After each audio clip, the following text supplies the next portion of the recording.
एक बार भगवान अपने एक निर्धन भक्त से प्रसन्न होकर उसकी सहायता करने उसके घर साधु के वेश में पधारे।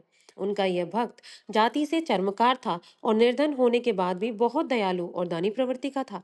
वह जब भी किसी साधु संत को नंगे पांव देखता तो अपने द्वारा गांठी गई जूतियां या चप्पलें बिना दाम लिए उन्हें पहना देता।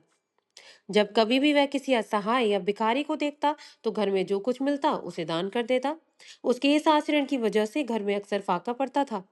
उसकी इन्हीं आदतों से परेशान होकर उसके माँ बाप ने उसकी शादी करके उसे अलग कर दिया ताकि वह गृहस्थी की जिम्मेदारियों को समझे और अपनी आदतें सुधारे। लेकिन इसका उस पर कोई असर नहीं हुआ और वह पहले की ही तरह लोगों की सेवा करता रहा। भक्त की पत्नी भी उसे पूरा सहयोग देती थी। ऐसे भक्त से प्रसन्न होकर ही भगवान उसके घर आए थे ताकि वह उसे कुछ देकर उसकी निर्धनता दूर कर दे तथा भक्त और अधिक जरूरतमंदों की सेवा कर सके। भक्त ने द्वार पर साधु को आया देख अपने सामर्थ्य के अनुसार उनका स्वागत सत्कार किया।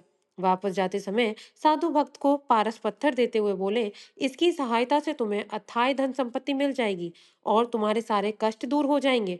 तुम्हें इसे संभाल कर रखना। इस पर भक्त बोला, फिर तो आप ये पत्थर मुझे ना दें, यह मेरे किसी काम का नहीं। वैसे भी मुझे कोई कष्ट नहीं, जूतियां गांठ कर मिलने वाले धन से मेरा काम चल जाता है।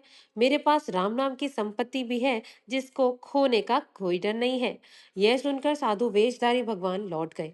इसके बाद भक्त की सहायता करने की कई कोशिशों में असफल रहने पर भगवान एक दिन उसके सपने में आए और बोले, प्रिय भक्त, हमें पता है कि तुम लोभी नहीं हो, तुम कर्म में विश्वास करते हो। जब तुम अपना कर्म कर रहे हो तो हमें भी अपना कर्म करने दो।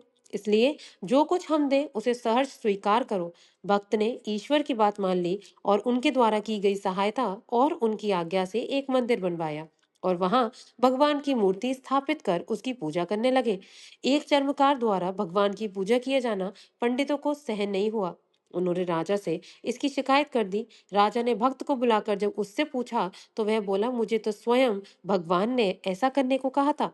वैसे भी भगवान को भक्ति प्यारी होती है, जाति नहीं। उनकी नजर में कोई छोटा बड़ा नहीं, सब बराबर है। राजा बोला, क्या तुम यह साबित करके दिखा सकते हो? तो भक्त बोले, क्यों नहीं, मेरे मंदिर में विराजित भगवान की मूर्ति उठकर जिस किसी के भी समीप आ जाए वही सच्चे अर्थों में उनकी पूजा का अधिकारी है। राजा तैयार हो गए। पहले पंडितों ने प्रयास किए लेकिन मूर्ति उनमें से किसी के पास नहीं आई। जब भक्त की बारी आई तो उसने एक पद पढ़ा, देवादिदेव आयो तुम शरणा, कृपा कीजिए जान अपना जना। इस पद के पूरा होते ही मूर्ति भक्त की गोदी में आ गई। यह देख सभी को आश्चर्य हुआ। राजा और रानी ने उसे तुरंत अपना गुरु बना लिया। इस भक्त का नाम था रविदास। जी हाँ, वही जिन्हें हम संत रविदास जी या संत रैदास जी के नाम से भी जानते हैं। संत रविदास जीवन भर चमड़ा कमान चमड़ा कमाने और जूते गांठने का काम करते रहे, क्योंकि वे किसी भी काम को छोटा नहीं मानते थे। जिस काम से किसी के परिवार का भरण पोषण होता है, वह काम भला छोटा कैसे हो सकता है। ऐसी ही ढेर सारी कहानियों के लिए मेरे साथ भक्तिविद अंशी में जुड़े रहिए। अगर किसी ने चैनल सब्सक्राइब नहीं किया तो प्लीज चैनल को सब्सक्राइब कर दीजिए, जिससे मैं जो भी वीडियो डालूं वो तुरंत आपके पास आ जाए। तब तक अपना बहुत ध्यान रखिए। मिलते हैं नेक्स्ट वीडियो में। राधे राधे।